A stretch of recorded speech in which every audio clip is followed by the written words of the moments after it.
ဒီဗီဒီယိုကတော့ Guardian Ban ဆိုတဲ့ Mystic Skill ကိုဘယ်လိုတွေသုံးလို့ရလဲဆိုတော့ရှင်းပြပြီးတော့မှာဖြစ်ပါတယ်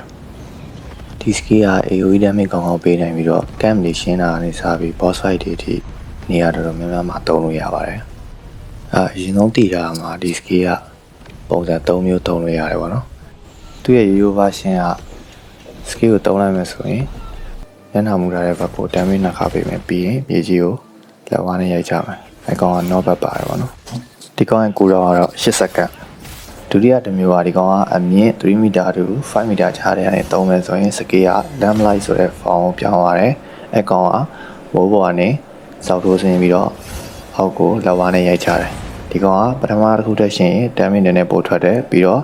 ပထမတစ်ခုလိုပဲနောက်ဆုံးလက်ဝါးနဲ့ရိုက်တဲ့နေရာမှာ knock back effect ပါတယ်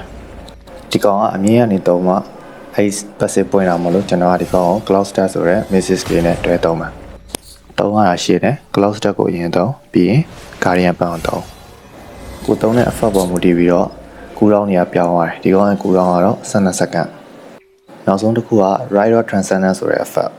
ဒီကောင်ကိုသုံးရင်အမြင့်5မီတာအထက်ကနေသုံးရမယ်အဲဒါကြောင့်မလို့ကျွန်တော်တို့ကဒီမှာ Triple Jump ပြီးရင် Mighty Drop ပြီးရင် Guardian Ban အဲ့လိုတွဲသုံးမယ်သုံးခုဒီမှာတစ်ခုပြောချင်တာကသူကဒီနောက်ဆုံး passive ဖြစ်တဲ့ Rider Transcendence ကိုTier 3တင်ပြီးမှသုံးလို့ရမယ်လို့ရေးထားရပါတော့ကျွန်တော်ကတော့အရင် low level တုန်းကမဆန်းမိရတဲ့အတွက်အတိအကျတော့မပြောပြတတ်ပါဘူးဒီကောင်ကရှေ့ရည်နဲ့ရှင်သုံးရတာနည်းနည်းခက်တယ်လို့ထင်ရပေမဲ့ practice လုပ်လိုက်ရင်အဆင်ပြေသွားမှာပါအရင်ဆုံးကျွန်တော်တို့ Triple Jump ကိုနှိပ်မယ်ပြီးသွားရင် Mighty Drop ကိုနှိပ်မယ်ပြီးသွားရင် Guardian Ban ကိုနှိပ်မယ်ဆိုရင်တော့ဒီ Rider Transcendence ဆိုတဲ့ effect ကိုရပါပြီ